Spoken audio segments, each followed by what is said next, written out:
This program is about unsolved mysteries. Whenever possible, the actual family members and police officials have participated in recreating the events. What you are about to see is not a news broadcast.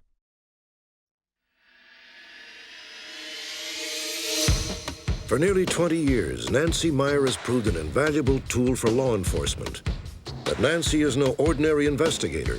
She apparently employs psychic abilities to divine clues that might otherwise go unnoticed. Tonight, you'll see Nancy in action as she searches for answers in the tragic murder of a young girl in Florida. In 1980, 15-year-old Michelle Donahoe ran away from home. En route to Texas, Michelle was befriended by 3 good Samaritans who guided her through her dangerous journey. Michelle needs your help to find her protectors so she can finally say thank you. And one of the great mysteries of the sea. In 1872, a schooner christened the Mary Celeste weighed anchor in New York Harbor and set sail for Europe. 4 weeks later, she was found drifting in the Atlantic Ocean near Portugal. The Mary Celeste was in virtually perfect condition, yet the captain, his family, and the crew had inexplicably vanished. For more than a century, the mysterious fate of the ghost ship has tantalized storytellers and historians alike.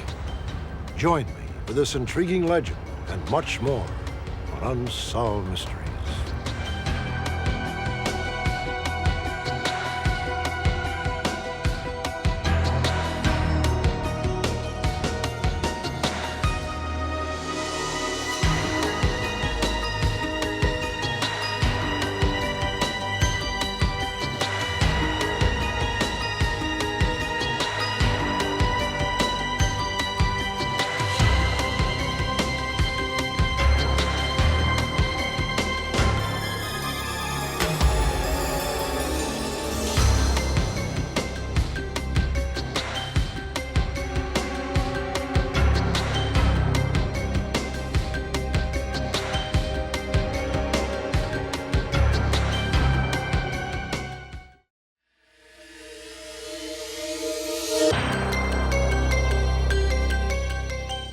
What if your mind worked like a television set?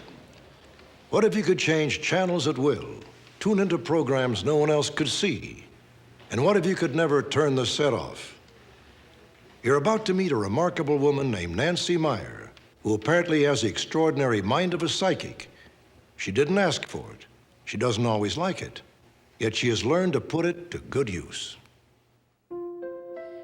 When you are working with individuals yourself in the field, I am sure, because many cops have said this to me, I'm not psychic. No, I don't want to be weird like Nancy Meyer of Greensburg, Pennsylvania, has been working with police departments around the country for nearly 2 decades.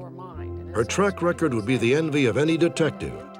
In some 300 criminal investigations, Nancy says she has turned up crucial new information more than 80% of the time.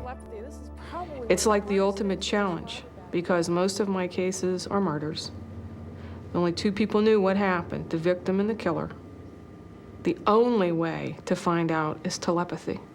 When you find someone like her, and of course, after you get her where she wants to become involved, then you have yourself a tool, a fantastic tool. It's not going to solve your crimes in a lot of cases, but it's going to give you that extra bit of information where your investigators have the opportunity of going out and continuing the case.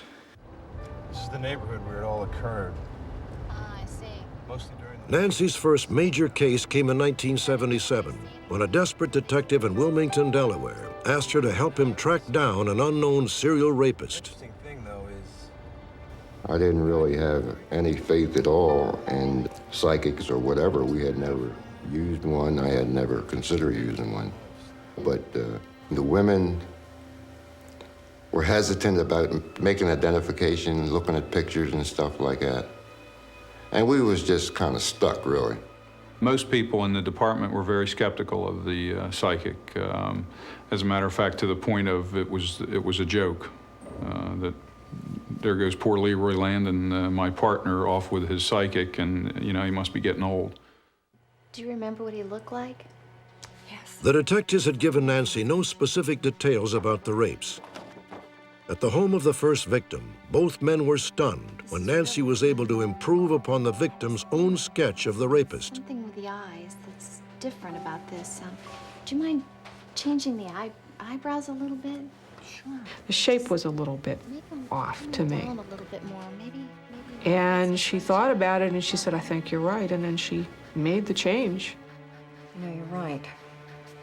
It does look more. And she said to the detectives, that's more accurate. She said, I knew there was something wrong with it. That's more accurate. Thanks again, Mrs. Williams. We appreciate everything you've done for us. We'll be in touch. When we were leaving, she reached out and grabbed my hand and forearm with her hands.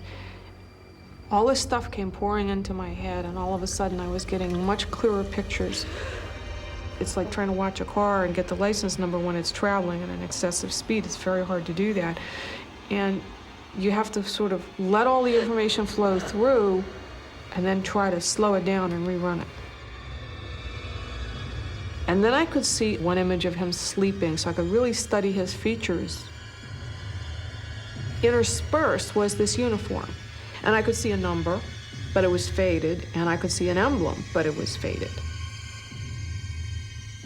And it looked like a work suit, and it had these kind of clodhoppery black shoes and the white socks. After the meeting, Nancy suddenly went into a trance-like state and literally took off down the street. The same thing would happen after she met each rape victim. First, we would start off riding, then we would get out of the car and physically walk. And when she would go into her little, I guess you could call it bloodhound type, tongue hanging out, scouting or patrolling or whatever you want to call it, we would be doing like a canvas, but on foot. And you would have to watch her. I mean, because she definitely didn't pay attention to what she was doing, because she'd walk right out in the street or across the street or whatever. Nancy always seemed to end up at the same street corner in a residential area near downtown Wilmington. He's around here somewhere. Which way? Left, right, up the street, down the street? I just kept looking up the street and saying, this is the street he's coming back to. I just followed him. This way. Down here on the left, the right? Which one? So then, you know, well, which house? Give me the house number, you know. We don't want a little bit, we want more. Well, I gave you the street, what do you want? The house number would be real nice, and I just refused to go up the street. And they really pestered me. But they both knew me well enough to know that I wasn't budging. I sort of was afraid he might walk out the door of a house and there I'd be nose to nose with him, and I didn't want that to happen. The clues kept adding up, but nothing concrete emerged. Finally, Nancy accompanied one victim to the actual spot where the rape had happened. Nancy instinctively focused on the telephone.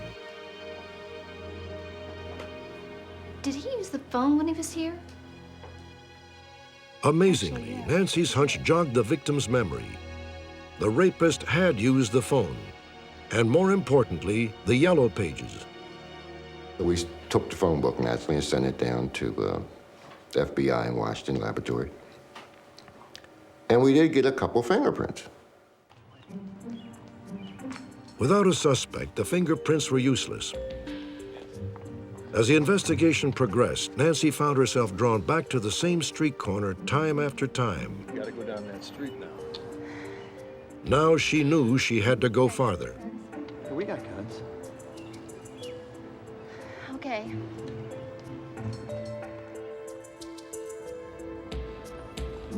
Half a block down Shellcross Avenue, Nancy stopped dead in her tracks.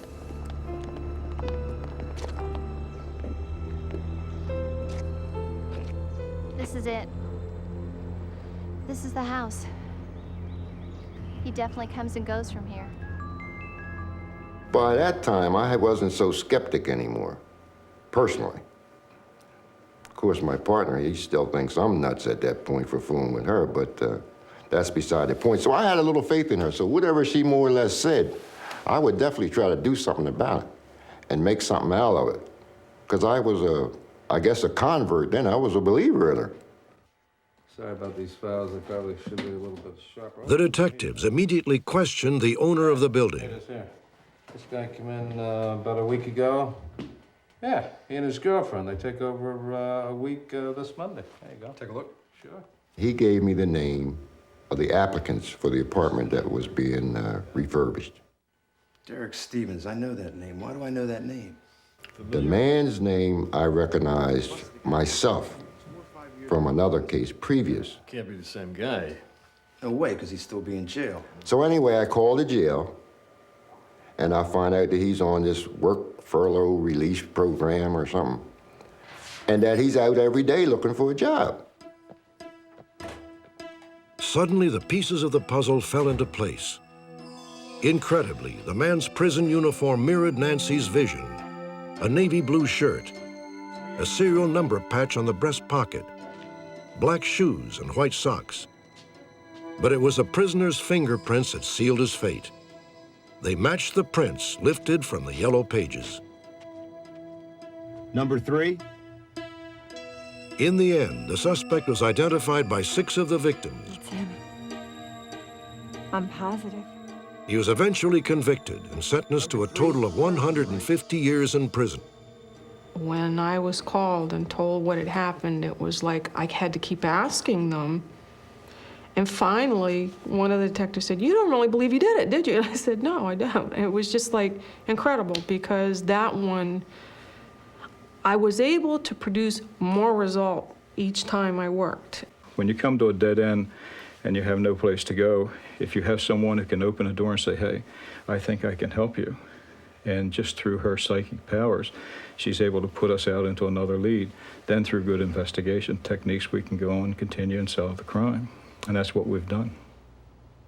Being a psychic involves being able to pick up a great deal of information from a variety of things. What are we to make of the apparent powers of Nancy Meyer?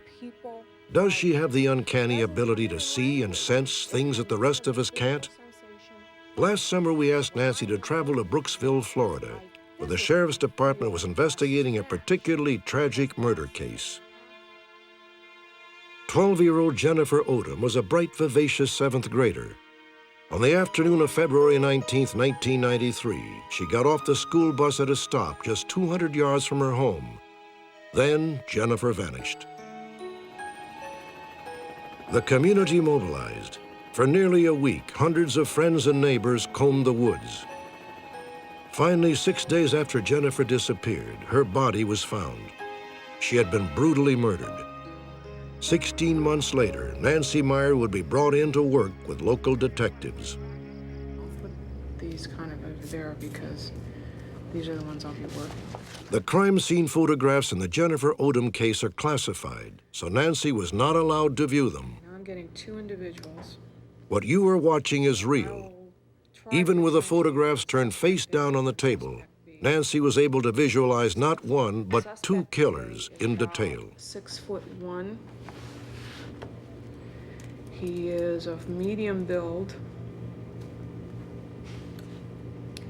He looks to me to be quite, I want to say almost wiry looking in the arms. His arms are not like powerful in the sense of muscle building, but powerful in the sense of someone who works and lifts or has lifted heavy things.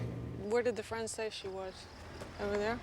The next day, Nancy visited the scene of the abduction, Jennifer's school bus stop. Right in here. Nancy began to tell the sheriff's detectives what she was sensing had happened. Where is right now is where they stopped. And then the one guy came walking back, hailed her, started asking her directions.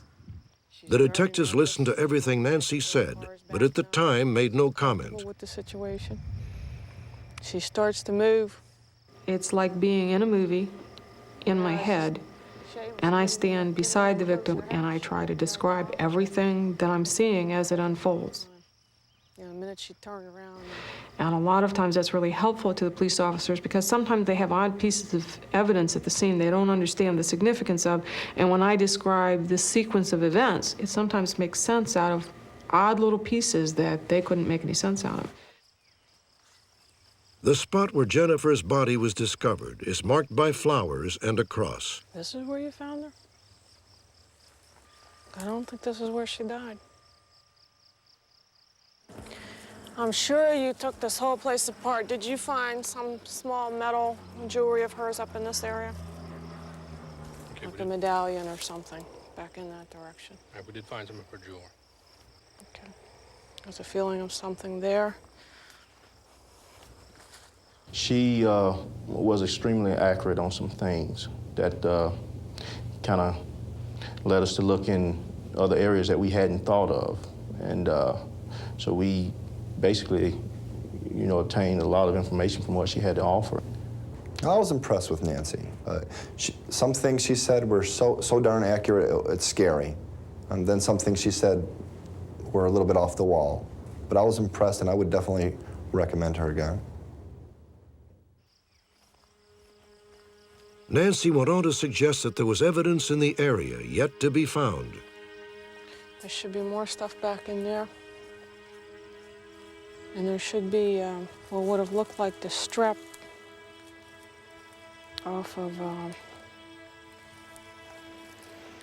some kind of a carry case or something. And it would have been black with lettering in like bluish colors. It would have looked fairly new. That was used to restrain her. The hardest part of this is dealing with the devastation that people wreak on each other. I find it particularly difficult working on the cases of the children that have been killed. They threw something at hers. My heart just goes out to the families. I mean, it's frustrating to me when everything doesn't just fall into place. This side, I walked over the other side. I don't pick up any feeling on the other side, but I'm going to walk back up there as a cross-check, but it just feels like it's thrown out.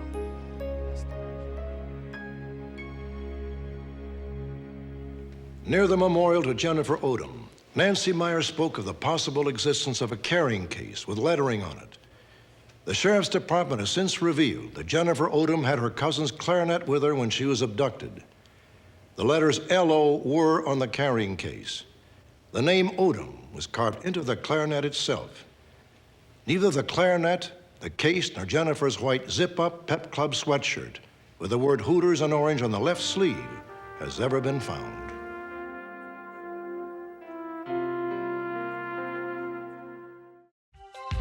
Next, the century-old mystery of the Mary Celeste. What happened to the captain and crew of the legendary ghost ship?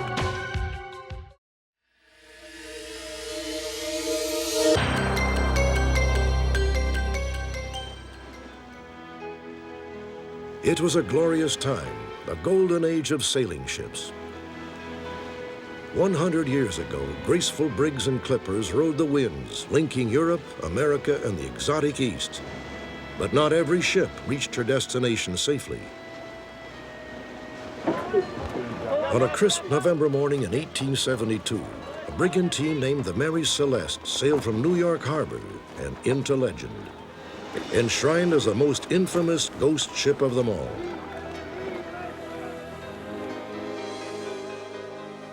Four weeks after embarking for Europe, the Mary Celeste would be found drifting several hundred miles off the coast of Portugal. Abandoned but curiously still on course. The veil of mystery stretches back to the evening before the Mary Celeste departed, when her captain, one Benjamin Briggs, his wife, and a guest shared a quiet farewell dinner. Mrs. Briggs, you must be looking forward to the weather in the Mediterranean this time of year. Oh, I am. Sarah and I feel that... Benjamin Briggs of Marion, Massachusetts, had already captained ships for a decade when he took the helm of the Mary Celeste. He came from a family of seafarers. He was considered quite a religious man. Captain Briggs was a noted good captain. He could be stern and so on, but he was always noted as being fair. Are you bringing the children? Sophie will be coming with us, and Arthur will remain here in school. Benjamin's wife, Sarah, was herself a veteran of several voyages and would be along for the fateful trip. Much speculation is centered on the Briggs' guest that evening, Captain David Morehouse. His ship, the Dia Gratia, would sail for Europe 8 days after the Mary Celeste. Morehouse would be swept up in the bizarre events that were about to unfold. But some have asked whether by chance or by design. Well, here's to a smooth crossing in calm seas. God willing.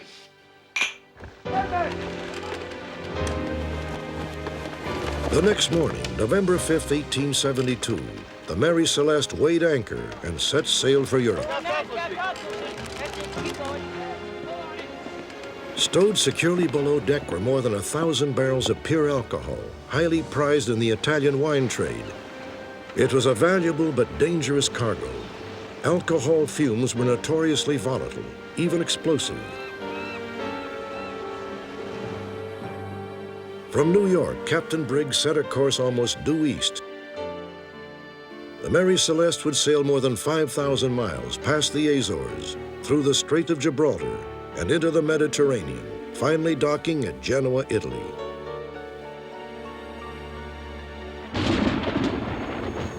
"10 days out of port, the Mary Celeste was buffeted by a howling storm. The sea. Come in. Excuse me, Captain. Ma'am, I've taken in the topsails, but she's still breezing up. Winter winds whipped the Mary Celeste for better than a week. I'd like to take in more sail. Let's have a look. According to the captain's logbook, the Mary Celeste stayed on course.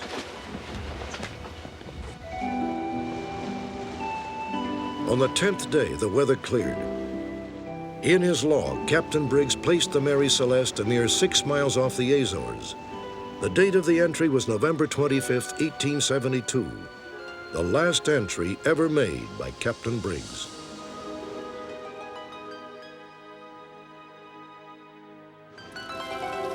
"10 days passed. Mr. Wright? Captain? On board the Dea Gratia, Captain Morehouse was about to make a discovery that would plunge him into controversy. Something strange off the starboard bow, Captain. Looks like she's floundering. A couple of sails are blown away. Can you tell yet who she is? It's the Mary Celeste. Hello! Captain Briggs! The Dea Gratia's first mate, Oliver DeVoe, led a boarding party to the Mary Celeste.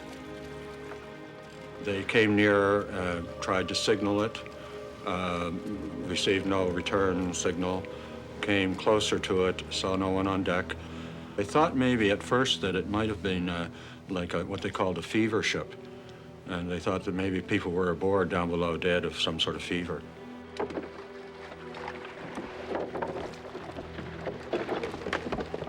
A haunting silence shrouded the Mary Celeste. If a killer fever had swept through the ship, it had left no victims behind. You check below, I'll go aft. Don't like this at all.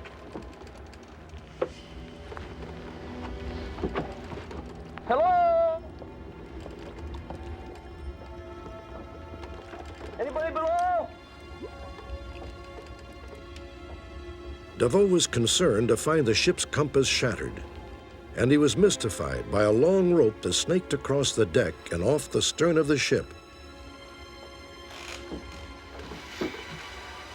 In the cabins, personal possessions, money, and gold jewelry lay undisturbed, as though everyone had been on board one moment, gone the next.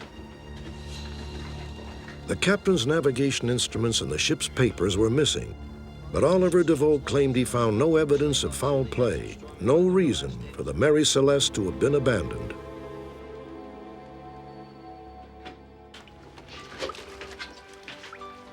Only one fact was certain. The Mary Celeste and her precious cargo of alcohol could be worth a fortune in salvage rights to whoever brought her to port. Morehouse seized the opportunity. With First Mate DeVoe now at the helm of the Mary Celeste, the two ships set a course for Gibraltar. There, a British Vice Admiralty court would review Morehouse's salvage claim. His arrival in Gibraltar provoked an immediate uproar. Rumors that Captain Morehouse was guilty of fraud and conspiracy swept the city, even as a court convened. And you were the first to board the Mary Celeste. Is that correct? That's right, myself and my second mate, Mr. Wright. And when you boarded her, what was the condition of the ship? She was in relatively good condition. The government's chief investigator was a flamboyant Irishman named Solly Flood. She had a main spark cock build and her... He was very suspicious. He had a certain bend for the dramatic, I think. He kind of immediately saw foul play involved. And all during the proceedings, he tried to indicate that, you know, there had been some sort of conspiracy involved here. And Captain Morehouse and Captain Briggs of the Mary Celeste were friends. They were colleagues. In fact, they had dinner together the night before the Mary Celeste left for Italy. The night before the Mary Celeste set off. Do you think it's possible that the two of them might have been in collusion? Sir, Captain Morehouse is an honorable man. Yes, of course. Lack of evidence eventually forced Flood to drop his allegations, but he quickly dreamed up a more sensational scenario: mutiny and murder. And how many are empty? Well, I found 5 or 6 right here. The Mary Celeste was impounded. Inspectors under Flood's personal supervision combed the ship. So, what do you think, Mr. Tolby? They discovered that 9 of the alcohol barrels were empty. Flood rejected all but his own explanation. No, I think it more likely that the crew of the Mary Celeste opened up these casks. Maybe we should investigate. It was in Captain Briggs's cabin that Solly Flood found what he believed was proof positive of mutiny. Mr. Stedman, are you familiar with this sword? Aye, sir. And what kind of a sword is it? I take it to be Italian, about to the turn of the century. And what was a sword like this? Flood had concocted a wild theory. The crew of the Mary Celeste had broken into the alcohol and in a drunken fury slaughtered Captain Briggs and his family. Then they fled in a lifeboat. And could a sword like this inflict a wound? You can inflict a wound with almost anything, Well, sir. I suggest a wound was inflicted. Look at the stain on the sword. Begging your pardon, sir, but I think you'll find that to be rust. Well, I'll have a medical expert. No, a team of medical experts examine this. And then we'll see whether it's rust or not. Thank you, Mr. Stedman. The tests would later reveal that the stains were not blood. The mutiny theory collapsed. Flood just absolutely refused to admit that there hadn't been a murder. But he never did get any satisfaction from the government, and they just repudiated everything that he said. The Mary Celeste is released from custody. A salvage settlement is awarded to David Morehouse in the amount of £1,700. The court can find no reasonable explanation for the abandonment of the Mary Celeste. She is hereby returned to her owners. The Mary Celeste guarded her secret well. Today, many believe the answer lies with the ship's explosive cargo and the 9 empty barrels. That many barrels of alcohol leaking into the hold would have created a lot of fumes. Conrad Byers believes that on November 25th, the last day Briggs and his crew were known to be on board, the weather had finally cleared enough to allow the hatches to be opened.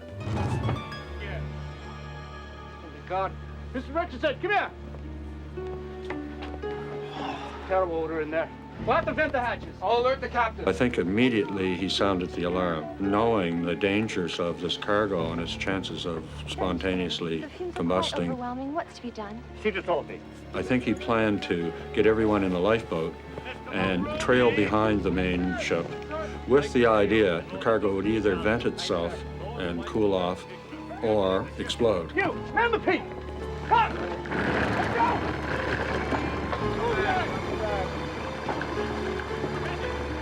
Byers believes the sails were lowered to prevent the Mary Celeste from picking up speed once all hands had abandoned ship. A single rope was all that would tie the lifeboat to the Mary Celeste. Move, lads! Now, wait right here until they got the boat. Mr. Richardson, sir. Okay, take the equipment. As soon as we're away, get an exact position. All right.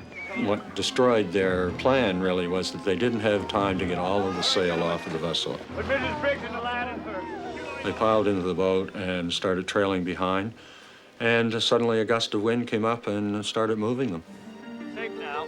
The Mary Celeste lurched forward. The lifeline snapped. Heavens, man, the line. What up the line? On it, boys. Man your arms. Man your arms. Get the oars in. We're losing The vessel just sailed on without them and left them there.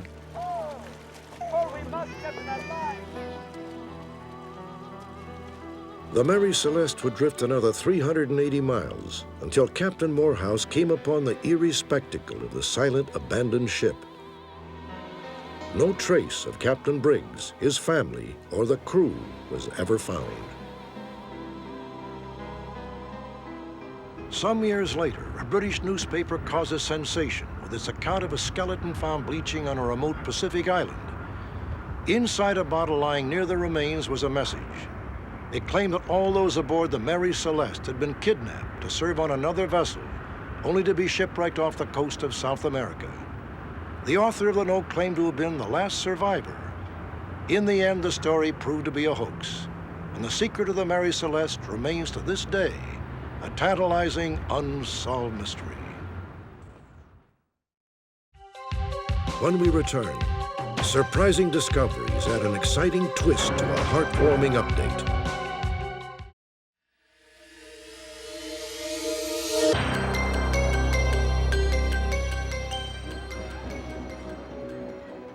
Recently, we took you on a journey into the magical world of the traveling carnival.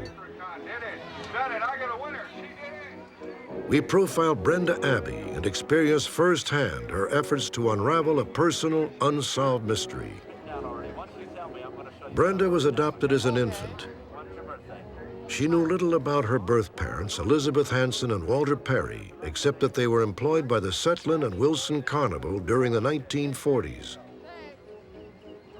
Every time I hear over the news that there's a carnival, I will go. And I go up to every booth, every concession. I go up to every person that's employed by that carnival, and I look at them just to see if I can find somebody that looks like me. How long have you been with the carnival? With the carnival, 18, almost 19. During a search that spanned 30 years, Brenda talked with countless old-timers. Are they with the carnival? Nope. No. Each had a story to tell, and some even offered suggestions, but not one claimed to know Elizabeth Hanson or Walter Perry. Inevitably, as each carnival was packing up and hitting the road, Brenda Abbey was left behind, no closer to finding her birth parents. It seemed she might finally be out of options, until the night of our broadcast. The response was far greater than even Brenda had hoped for. Not only did her birth mother call our phone center, but so did a sister and a brother, then another sister. Additional calls were logged in from friends of still more siblings. Brenda Abbey was saddened to learn that her birth father had died in 1959, but she was thrilled to discover a total of 11 brothers and sisters. One of them, Martha Oak of St. Clair Shores, Michigan, hosted a reunion in August of 1994. Although Brenda's birth mother was unable to attend, Brenda finally met 4 of her long-lost brothers and sisters face to face.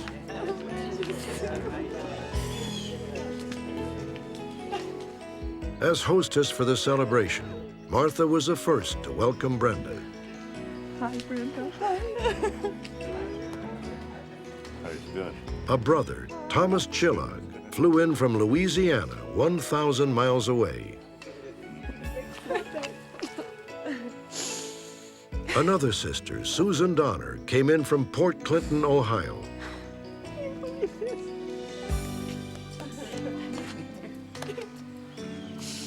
Brenda's brother, Frank Smith, grew up in Greenwood, Mississippi. Like Brenda, he never imagined he had so many siblings. I did my own search and kept running into dead ends and finally gave up. And when I found out about this, it was incredible. It's amazing. It's unbelievable. Totally unbelievable. It's funny to actually walk up to people and you can touch their skin and know that they're related. The get-together in Michigan promises to be just the first of many. And Bill said. Plans are already underway for the next reunion. These are my flesh and blood, and it's something nobody can take away from me. That's right. And it's such a great feeling. It was worth the search. It was worth the 30 years that it took me to do this.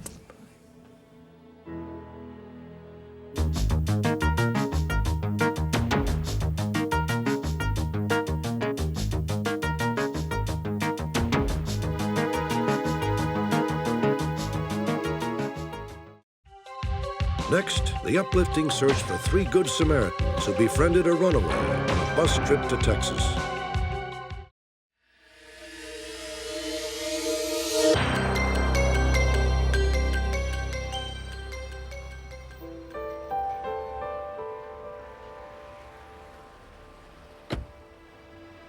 In 1980, a girl named Michelle ran away from home. She was just 15, trying desperately to make herself appear older and more confident, even though on the inside she was scared to death. Michelle knew she was playing a dangerous game. Even with a ticket seller, she was careful to cook up a secret identity. Hi, my name's Lisa Haley. I'd like to buy a one-way ticket to San Antonio, Texas, please. 4 months earlier, Michelle's family had moved from San Antonio, Texas to Fairfax, Virginia. Michelle felt her parents had callously uprooted her from friends, family, and school. Now Michelle was going back to Texas, the place she thought of as home. I was scared at that point just because I'd never really been anywhere by myself before, and this was an environment that I wasn't real familiar with. I had never been among all these strangers before, and, you know, people would look at you, and first I thought, well, maybe they're just wondering why I'm young and I'm on this bus by myself, but then you kind of get the idea that people are, especially men, you know, are mainly looking to see that you're alone and, you know, try and bother you. That's when it really started to be scary because I couldn't protect myself, and I didn't, you know, nobody knew, like I said, nobody knew where I was. So if something would have happened to me, nobody would know it. At a stop in North Carolina, 3 men boarded the bus together. Michelle could never have guessed the profound role these men would play in her young life. I remember thinking, you know, as far as men goes, I was staying away from as many as I could, and especially one of them looked pretty scary. He had really a lot of scars on his body.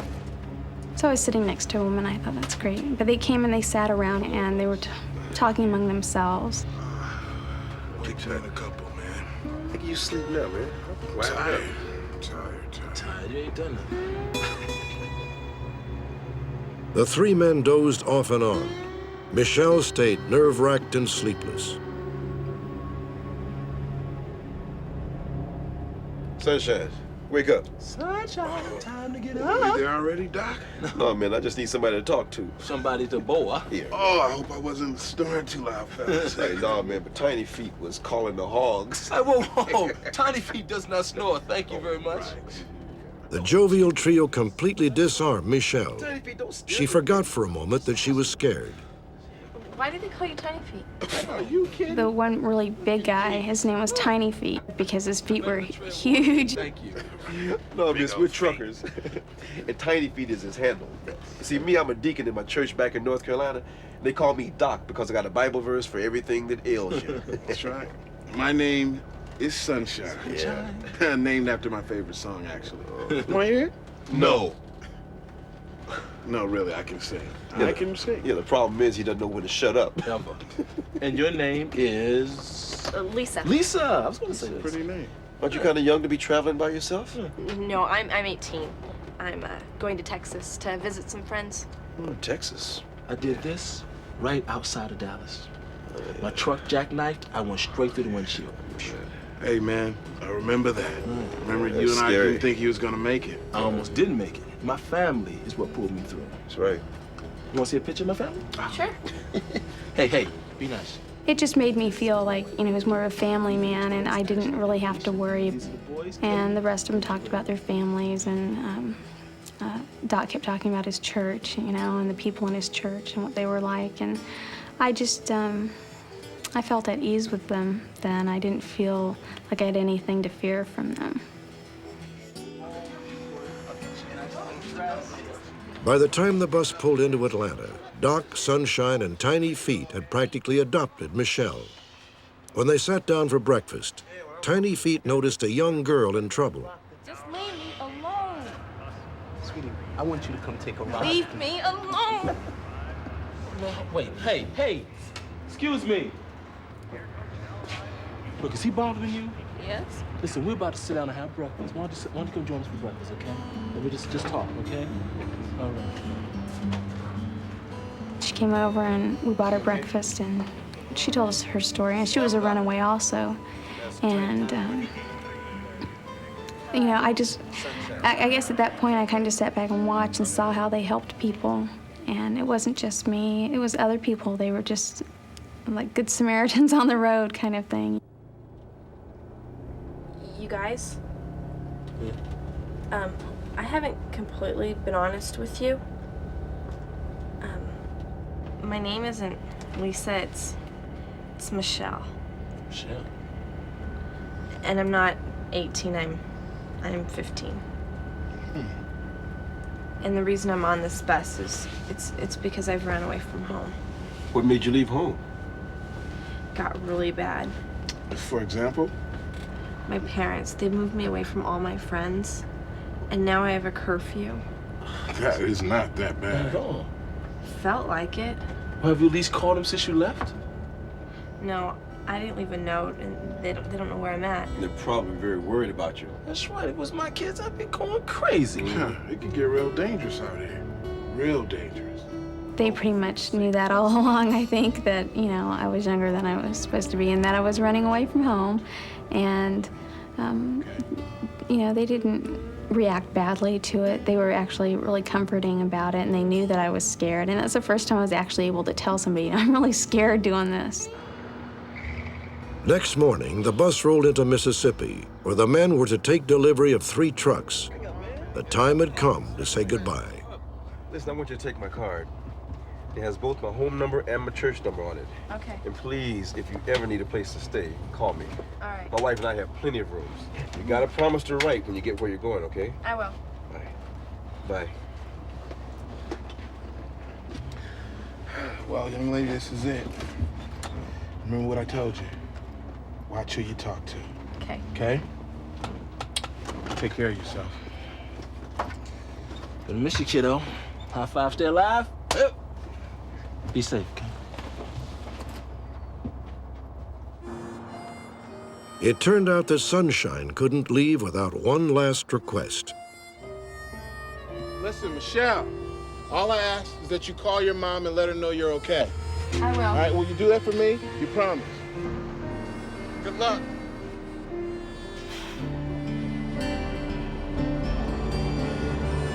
I was sad to see them go. So I think they were worried about me. And I started to worry about me too when they got off the bus, because all of a sudden I felt scared and alone. You know, I didn't have people to protect me anymore. At another stop later that afternoon, Michelle decided to keep her promise to Sunshine, at least in a way. I got up there and I lost my nerve, and I didn't have the nerve to talk to my parents, because by this time I realized that they'd probably be really upset. So I called a friend of mine and I asked her to call my parents and let them know I was okay. Hi, it's Michelle. No, I'm fine, After I made the phone call to let my parents know that I was okay, I got back on the bus and there was a girl there, probably my same age. She was young. And she was sitting by herself with a paper bag full of things. Hi. Hi. Where are you headed? Want to see my boyfriend? I'm gonna go visit some friends in Texas. Oh, that's great. You want some donuts? I have some extras. Yeah.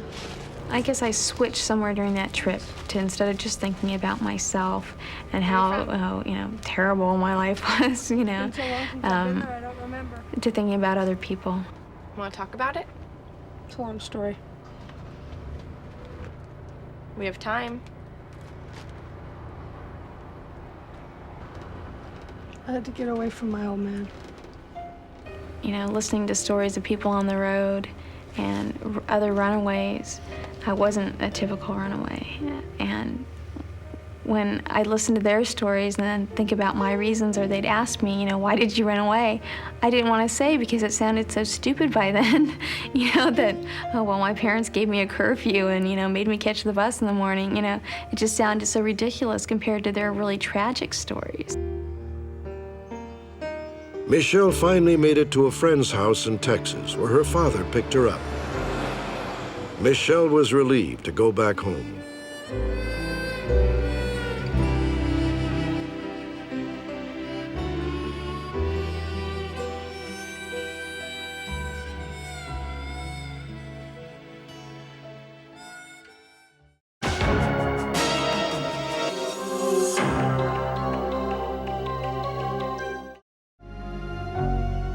Join me next time.